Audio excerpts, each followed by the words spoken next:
Hey,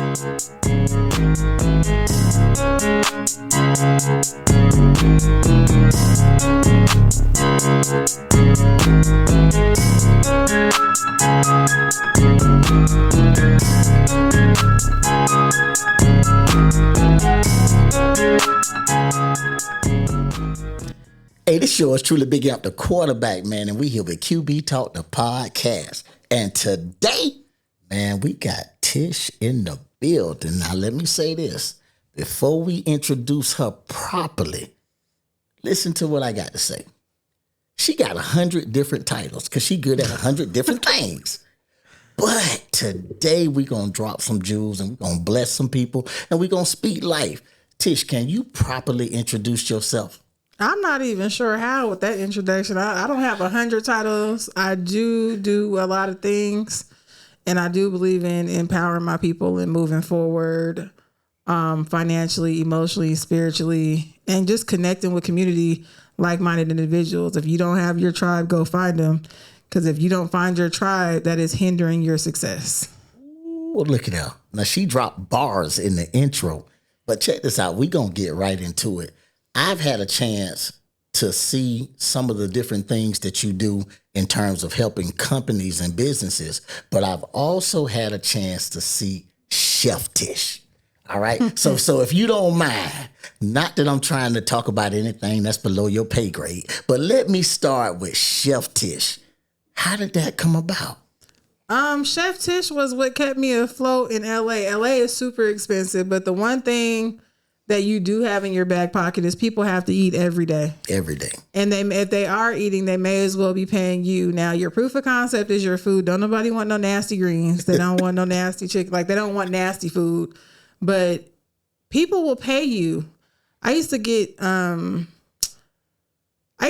a lot for parties. Okay. And they were already going to order food for everybody, so they may as well go ahead and pay a chef. Now, when I started out, I literally got sat down by Sydney and Chase. They wanted to make Thanksgiving dinner and they wanted to put up, and I was like, yeah, that cost is going to be $300. $300 for Thanksgiving dinner. I'm like, what do you think your grandma was spending? Right. It wasn't like Thanksgiving, a good one. Yeah, you need about $300 worth of groceries. So we all went, we split it 3 ways. I put up 100. I ended up doing all the cooking. Y'all owe me some money too. Okay. But I ended up doing all the cooking, and my friend Sydney sat me down and he was like, you need to be charging for this. And I'm like, oh, it's okay. I just do it. And he was like, no, you need to be charging for this. And I promise you, as soon as he said that, the next week I got a call from Cameron Dean to be a week chef for Jason Derulo's writing camp. Okay. And that was the beginning of I Could Catering. See, now watch this. Necessity breeds invention. But watch this here. For my audience who don't know, tell them what a writing camp is. So a writing camp is when somebody who actually has a budget. Okay. When somebody who actually has a budget has writers, like hit songwriters, come through, and they come through and they spend like a few days together. Believe it or not, at Jason Derulo's writing camp, now if you in the music business, you know who this is. Sam Hook was there. He came downstairs and he was like, where y'all order this Mexican food from? And I was like, I made it. And he was like, but you're not Mexican. Right. That doesn't mean that I can't make Mexican food. Right. I know what spices that they use, just like I can make Asian food, okay. Asian fusion. I can make soul food. I can make Italian food. There's nothing I really can't make. Right. And I've really been like messing with my vegan stuff lately too. So that's been kind of cool because it's like I can make stuff taste amazing. Okay. That doesn't have meat in it because that's the clientele in LA. Right. And we just got a chance to see that when y'all came and blessed the event that we had in Wesley Chapel. Shout out to my homeboy, Pesh from Live Mixtapes, because one of the things that he talked about, I'm not exactly sure what he ordered, but when he left you, he came back and said, who is that lady? So, but I'd like to say this. I've seen you, and I've actually had to utilize your services as well. In terms of getting my brand out there and getting it organized. Where did you get your passion from that, and where did you get your start? My passion from startup business came from being at a startup. Now this is gonna sound crazy. I've had a degree since 2003 in visual communications graphic design. I thought the degree was bogus. No. I really did, because they don't in school. Now here's a little gem. You go to school and you learn stuff, but they don't tell you how to apply it to life. Okay. They didn't tell me that I could build out a business with the graphic design. They're teaching you about logos. Right. They're teaching you about consistency. They're teaching you about all this stuff, but they're not telling you that you could start somebody's business with what you're doing. And web design was HTML back then. So to tie in a logo, an HTML website, an email, a domain, a brand story, a brand guide, just a build out. I didn't know that was possible. My last job, Unitas Global, was a little bit different. Now at Unitas Global, they were a startup, but they let me see how to build from the ground up. Okay. In a corporation, you don't get to talk to the CEO. You don't get to talk to the CTO.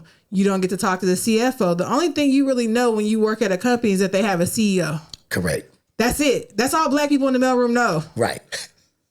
But there's so many different positions. And if you don't have a director in front of your name, keep applying to other jobs. There it is. Director is the minimum that you can stay somewhere and be paid a livable wage. But yeah, they showed me how to start up a business. I went to go interview on my birthday for a company called LRN. And LRN had flat management. They had unlimited vacation. You had a mentor. You didn't have a boss. And I was like, oh my gosh, I love this job. I really want this job. They did not hire me. Let me tell you how my God works. Okay, talk to him. My God said, okay, these are the benefits. Now you know what kind of benefits you want, right? Right. You know what you're looking for in a company. My job at Unitas Global, flat management, unlimited vacation, lunch is covered 3 times a week. Per diem. Per diem, company credit card, American Express. I didn't even ask for that. Thank you, God. That was the first time I had an AMX was through my company. It was a block from my house. I got in the car my first day. Man, in LA? Yeah. Traffic in LA. So that was really cool. So I got more than what I was asking for and didn't even know I wanted because I had never seen a company with flat management. Right. I got offered a job, what was that, 1.5 years ago for $250,000 based on a referral. And I said, do I have to come in? He said, yeah. I said, I'm cool. Oh man. He couldn't believe it. Yeah, I can't believe it. How dare you not come in for y'all want me to come in and be the head of diversity, inclusion, and equity for white people who can't reach black people, but you're not listening to the black people who work there. Why would I subject myself to try to bring you guys ideas that you're going to shoot down because you don't understand them? Uh-oh. Now that's a point. For $250,000, stress myself out, and you going to want me to work like a dog to earn that quarter? No, I could go make $250,000. Right, and that's twice as hard. Twice as hard. Not being valued at a company, quit. I don't know who's watching this. But if you're not being valued, keep looking. Don't quit. Go find another job. Keep applying. Keep touching up your resume. Design your resume. Have your friend with the white voice answer the phone.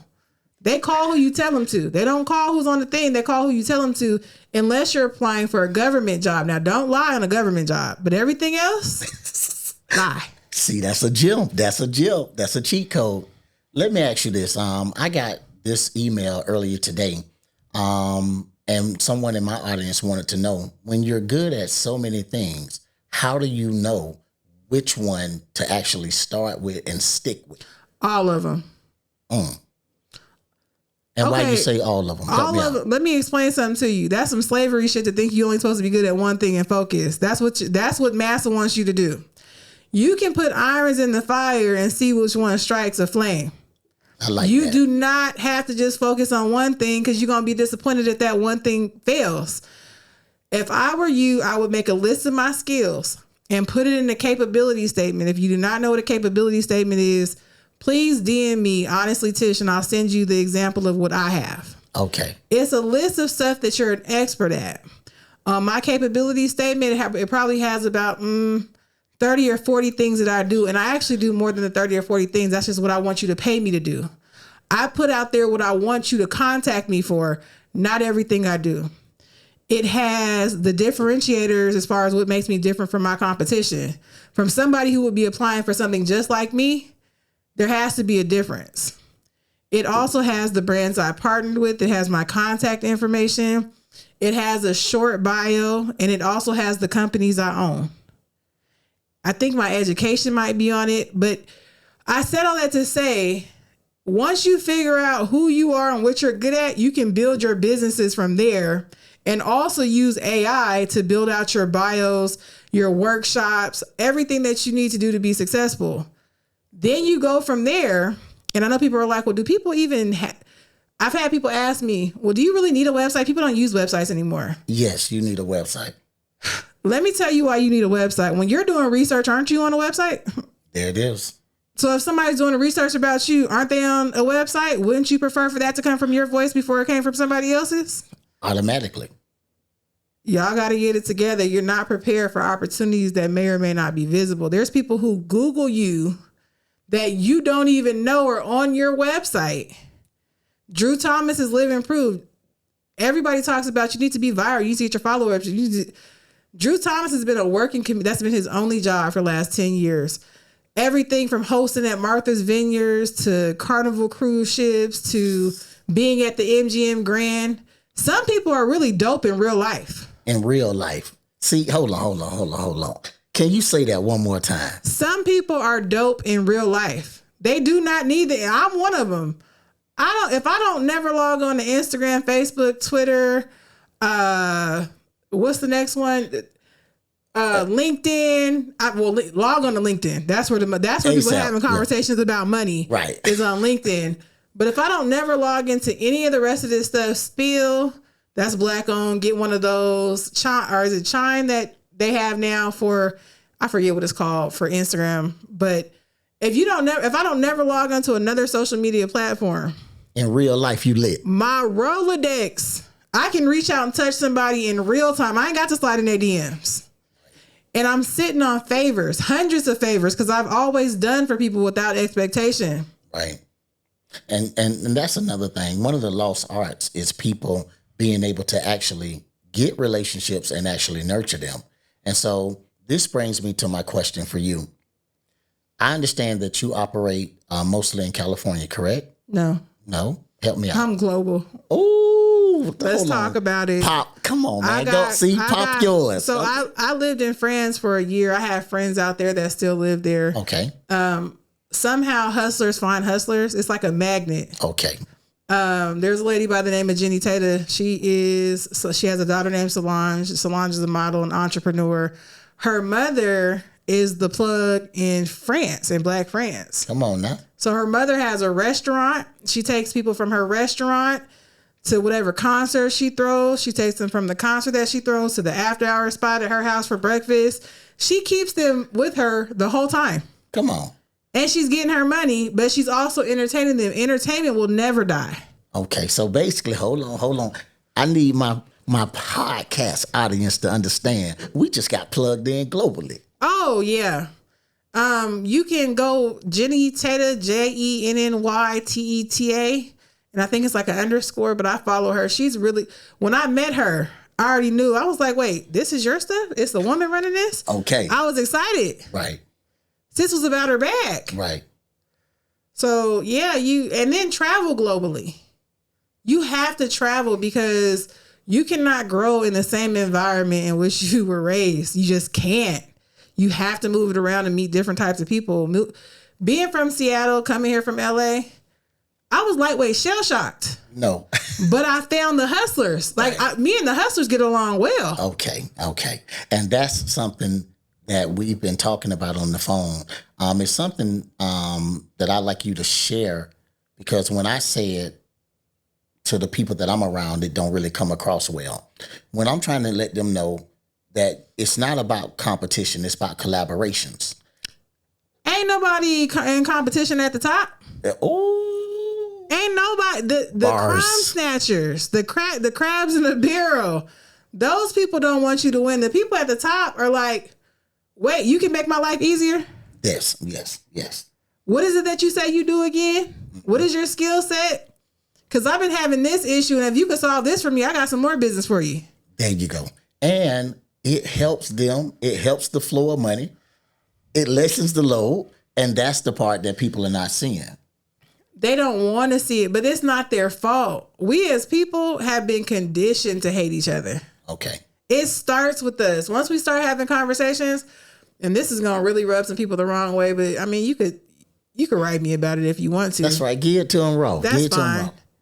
The writer's strike in LA bothers my soul. I'm in solidarity with you, but I think it would be more beneficial instead of you guys being outside holding signs to have a town hall meeting amongst yourselves to figure out how they could never do that again.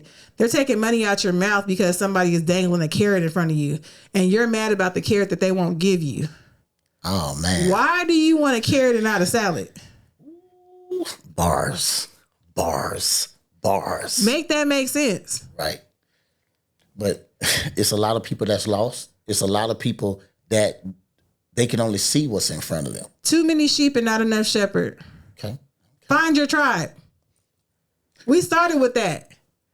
If you're around people who don't inspire you, get new people. And just like even here tonight, prior to us starting the tape, we had a very good conversation. Why? Because it was like-minded people, and it was some business that was able to get started just because we were all in the right place. And that's really one of the things that I'd like to do with my platform. Just find the like-minded people that's moving further. I'm successful because my circle is successful, and I live by that. Like, I can really make some, I could send out a text message right now in Florida to 100 people. 60 of them will show up. 20 of them probably can't make it because they just don't have the funds last minute. And then the other 20 are touring. Right. So they can't make it, but everybody's attending the Zoom. Right. You feel what I'm saying? Right. Like I'm gonna show up for you in some capacity. I never worry about if somebody's gonna show up to my birthday party. That is not a worry that I have. Cause even if it's just me and another person, we're turned up. But I've never been like, oh, nobody's gonna come. You know why? Cause I already got RSVPs and people paid to be there. Right. So they have already supported you prior to even being there. Nobody has I'll never forget. An ex-friend of mine was like, yeah, people only go over there because she got free food. That was the last time I had free food. Right. That was the last time. So you wanted to make sure the support was real. Yeah. Right. And the food is so good that they would pay for it. They would rather pay me to cook every meal. Right. Oh, I know. Yeah. I know.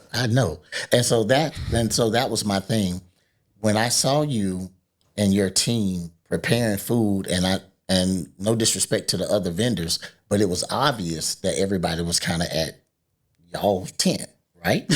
And so, like, that's not hating. That's just what it was. And so my whole thing is, and this is something that I want my audience to know as well, we be so concerned with what somebody else is doing instead of knowing that you are the best at what you're doing. And so I love your confidence, and I also love how you pay it forward and how you and your camp help others. So that was one of the reasons why I wanted you to come to the show.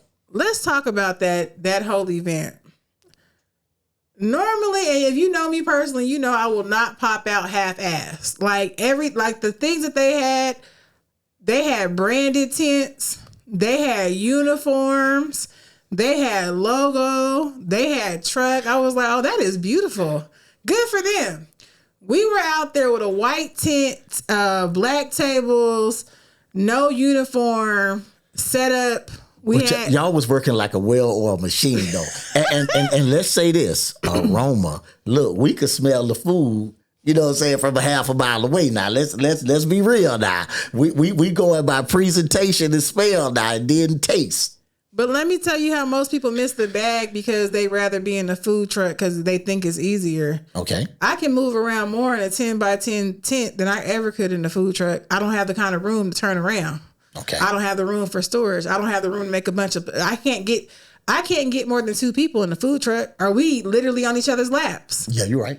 And you can't smell anything in the food truck. So when you're bringing already prepared food just to pass out, it doesn't really work in your favor because the marketing is your nose. I like that. I like that a lot. Yeah. People are missing a bag by bringing prepared food. And I used to do that, but I'm cold on the hibachi grill. Oh yeah. I can make anything fresh on the hibachi grill. Give me a bunch of it fast. Right. Oh yeah, we know about them bowls now. We done figured out them bowls, and y'all had a couple of different sauces now. I seen the sauces. Yeah. We had the lemonade goes crazy. We had people buying lemonade I got 4 offers for a restaurant, but they thought I was a startup.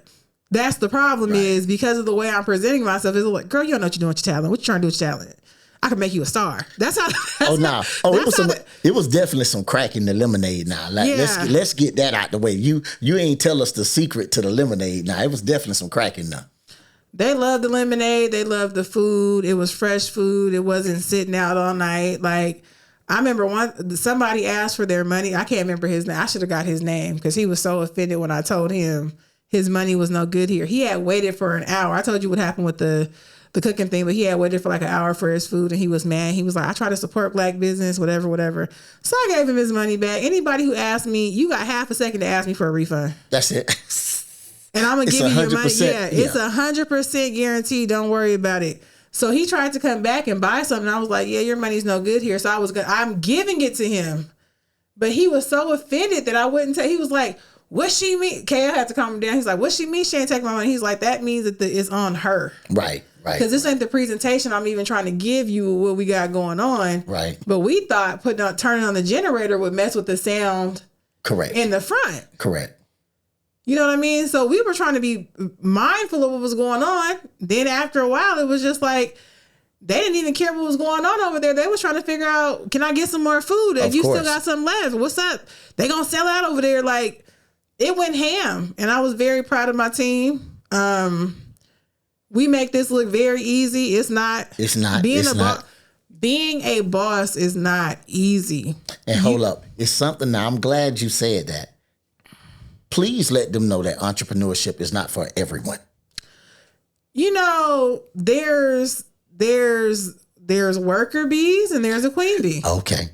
Talk to them. There's king shit and there's peasant shit. It's not, and I'm not calling nobody a peasant, but if you don't bet on yourself, that's a peasant mentality. Okay. If you don't want more and you're satisfied with where you're at, I'm not knocking you, but we can't be friends. There you go. We can't coexist. You're not gonna like me. Okay. I'm too confident. I'm out to get it. When you see me on vacation, you're not gonna be able to afford to go. Right. Hold up, run that back, man. QB Talk the podcast, man. Run that back. Say that one more time. Them bars. I'm just saying, you're gonna be mad because you can't afford to go. And I'm the type of person that could put you onto a side hustle immediately. Investments immediately. You could sell my services. For all I care. Hey, I just booked you X, Y, and Z. Well, this is what I need minimum. The only thing is you can't make more than me. We could split it 50-50, but if I find out that you done stole my services and gave me $50 and you wouldn't make $1,500, you got me bent. Okay. Which you never could, but I'm just saying, like, I need to see the receipt of what you sold my stuff for, and we could break even 50-50 if they gonna pay it. Right. There it is. And so let the audience know how they can get in touch with you. HonestlyTish.com, HonestlyTish on everything, GraySegments.com, TheBodyButters.com, CreativeLookVisuals.com. I'm more on Instagram than anything. Instagram and Facebook. The rest of the stuff I really don't use unless I'm uploading or doing something like that. But yeah, you can get in touch with me. If I'm on a podcast, of course, everybody can't afford my services, but I offer $100 consults for whoever needs them. There's some people who really need help, and you need to bounce ideas off somebody who has expertise in these areas. Please do. And make sure you hit Tish. And as a people, let's stop thinking that having a consultant is a bad idea. Let me touch on that. You only know what you're exposed to. If you haven't been exposed to much, by default, you do not know much. You got to accept that. You got to eat that. But if you can find somebody who's willing to give you some game, and for most people, there's people like Grant Cardone. I'm sure he charges $5,000, $10,000, $20,000, $50,000, $100,000 a conversation. But he's going to collapse that time frame for you. I've had people get on the phone with me for an hour and learn more in an hour than they learned their whole college career. Facts. Why wouldn't you want to absorb free game, not free game, but at a discounted rate? If you would go pay an institution 60, 70, 80 grand to learn nothing per year, per year for nothing that you can't even apply to life, I could tell you how to apply your tools. I could tell you how to make more money. I could tell you that if you're a patient care coordinator, a patient care representative, you probably should change that to patient care coordinator, and you should talk about how many people you've trained, how much money you've saved, how many times you've been employee of the month, how many time frames you've collapsed, how many promotions you've gotten. They want rock stars. Everybody's looking for a job. To get picked out of the pile, they know what you do. Give yourself a promotion. They can't call the company. They call who you tell them to. Uh-oh. I hope y'all listening. She dropping jewels now. She definitely dropping jewels. You got to pay attention. You're listing your duties on your resume, and they know what you do. That doesn't make you different from everybody else who is doing the same thing that you're doing. It does not. You got to separate yourself. Definitely. So before we get out of here, can you tell me what's next for your company? Companies, plural. I have figured out a way to make $8 million in the next year that was something it was hidden in plain sight. I was too close to my own issue.